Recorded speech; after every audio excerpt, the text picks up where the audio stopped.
know, my YouTuber name is AldoVinnie, and I wrote a short story. I just have written a couple of chapters, and I still don't know if it's complete or if, should I continue. I don't know yet. Okay, the name is Macrocosmos and Microcosmos. Chapter 1. That incredible natural college. So Rallo was in his cell. Didn't particularly care about anything, since his mind had been deluding for years. He couldn't remember exactly why he had been in prison for at first. But it didn't matter since the importance of life had evaporated a long time ago.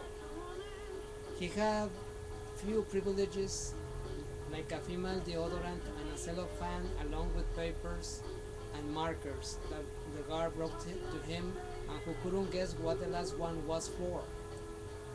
The porno magazines had been banned by the last prison's boss, but he would draw his sexual fantasies. Long-headed beautiful women wearing white transparent blouses in ties making the sign of silence with the index finger in their mouths. Rallo had suffered for years of an otorhinolaryngological disease that didn't allow him to breathe properly nor smell either. By one of those ironies of destiny, one of his requests was accepted and had a chance to receive therapy of a specialist, and with the help of a local surgery the problem was solved. He remembered the first time that he had wet his pants during a class in elementary school, when he couldn't resist teacher Madeline's perfume nor the view of that neckline. That vivid memory got so real while inhaling the deodorant in his hand. The white ejaculated liquefaction was dropped on a piece of cellophane. Then Rallo placed it in front of the lamp and contemplated with the lightest wonder of nature that the semen was, by sliding it from one side to another and then backwards. How was possible that it kept a structure as different chunks and those incredible expressionistic forms that those threads and spirals when divided or joined formed? The greater the inspiration, the better shapes got made. Unfortunately, that texture only lasted about 7 minutes long. However, the hollow that this lonely pleasure left him experiment a kind of death in life. He needed to keep this life meaning, but the shades and figurative images decayed as his desire did. One morning, in the middle of his mind's delusion, he found the cellophane piece full of ants devouring the remains of the already dry life substance. He was found hanged from the ceiling and had left a note that said, "Now I know what I am guilty about, just abandoning millions of sons to their luck." Chapter 2. Rallo's son. Rulo had been adopted and raised in a loving and caring family, and had been told that they weren't his biological parents. The way ordinary people saw it, they thought that he was crazy because he used it to contemplate for hours the failing rain or a bonfire. He seemed to be interested more in misfits like crazy beggars or abandoned persons. He went mechanically to the church mainly to make his parents happy. Not that he was an atheist, but couldn't pretend the church was a panacea the way his parents did. He knew he was smarter than the rest of the persons, and he didn't believe that the label Christian necessarily was by definition meaningful. As a matter of fact, he knew it was routine that the lawyers found Protestant churches that had a tricky accountant who had cheated money, escaped, and as a final result the church had to shut down. His father always found a reasonable explanation for this. But one day, Rulo found a guy who had arrived to the neighborhood. He and another two guys carried a Bible under their arms each, and what was considered to be unthinkable happened. The three of them were smoking. The guy in case was called Felipe and had the white hair in spite of having about 35 years old. this guy started speaking about the Bible and his group more like a selected social club than as a guide for the soul's salvation. The four guys were drinking a Coke and Rulo pretended not to know anything about the church at the beginning, just to find out how far these individuals were willing to go. Felipe started impersonating to Catholic nuns by mocking the way they whispered things, and when Rulo thought he had had enough stupidity, he asked him if he had anything better to do with his life than mimicking nuns with those lousy imitations. The guy still didn't understand that he had been seriously questioned and continued asking Rulo if he wanted to be baptized.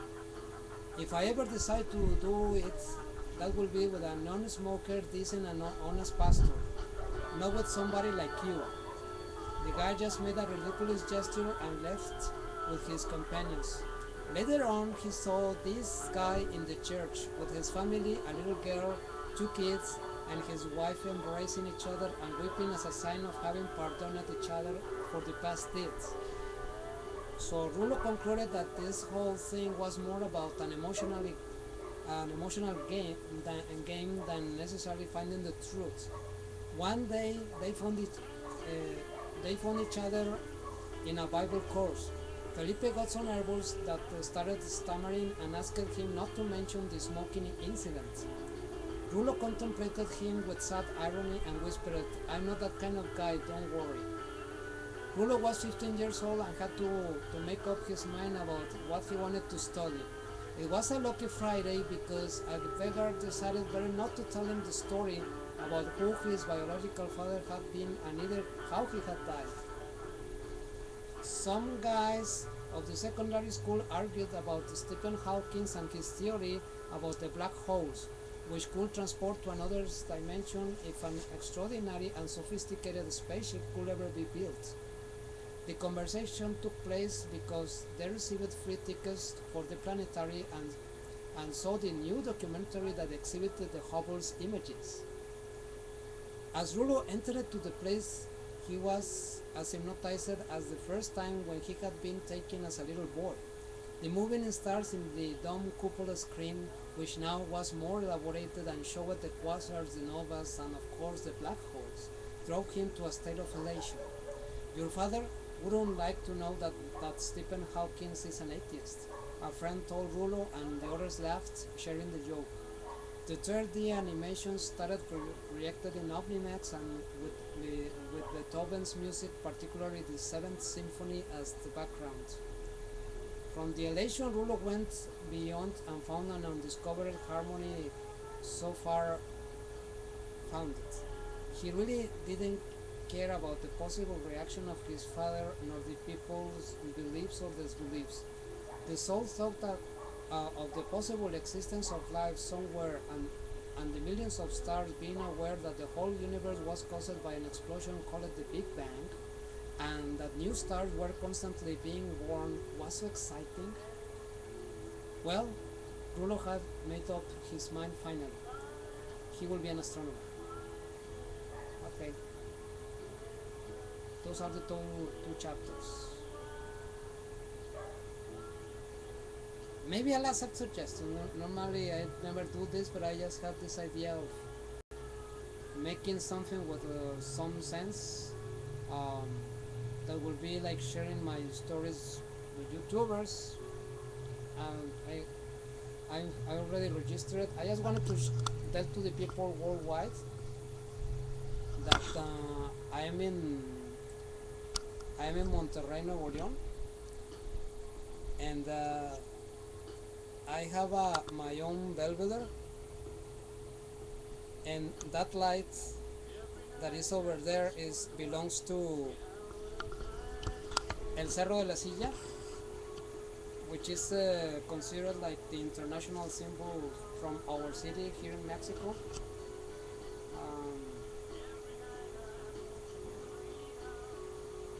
What can I tell you about Monterrey? Well, Monterrey was, I don't know if it still is, considered the industrial capital of our country of Mexico. It's getting terribly dangerous today.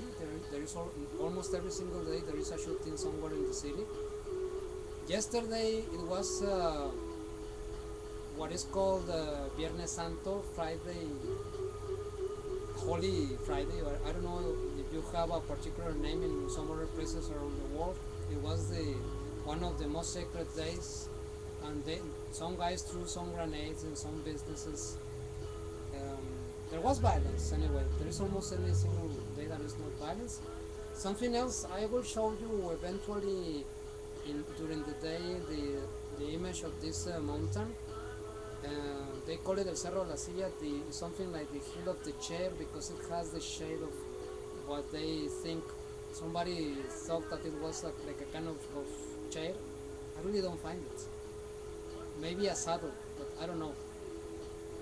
And I remember when I was a little kid, long time ago, I remember being below 10 years old, and there was in that antenna there was a living broadcast, television broadcast called Jorge el Astronauta, something like George the Astronaut, and George the Astronaut was character that was invented for little kids, and he will make his oath at the top of precisely in that area where the antenna is. It's an antenna that is transmitting for the I don't know, the open signal. You can get a television and you get it. You don't need a special features for doing that. And also, I can tell you, there is also a very famous joke. We are very famous for being greedy, the Regiomontanos. We have a special, well, this is elbow. We are supposed to be very codos. We don't like to spend money, and we try to save it as much as possible. And that shade of the Cerro de la Silla, the famous shade of which is in the middle of the church, in the middle of the hill, is supposed that they say that the legend says, actually obviously it's a joke, that a Regiomontano, which is an inhabitant of our city, just dropped a coin and he started digging to find it, and passed the way it got that shade. And something else, well, the deputies were trying to decide if they will make a tunnel that will go through two parts of the metropolitan area, which is Juarez and Monterrey, for not to having to surround by Guadalupe. And the deputies made their stupid circus so ridiculous. I mean, they were fighting like little kids in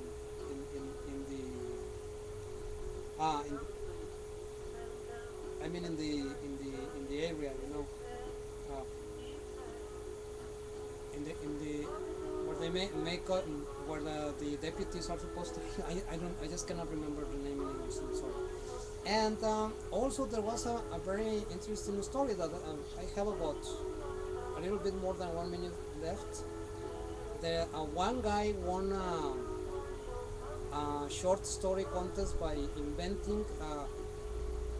There were some extraterrestrials that wanted to invade and making us a slave to the mankind, and they rather chose not the most important country on the face of the earth.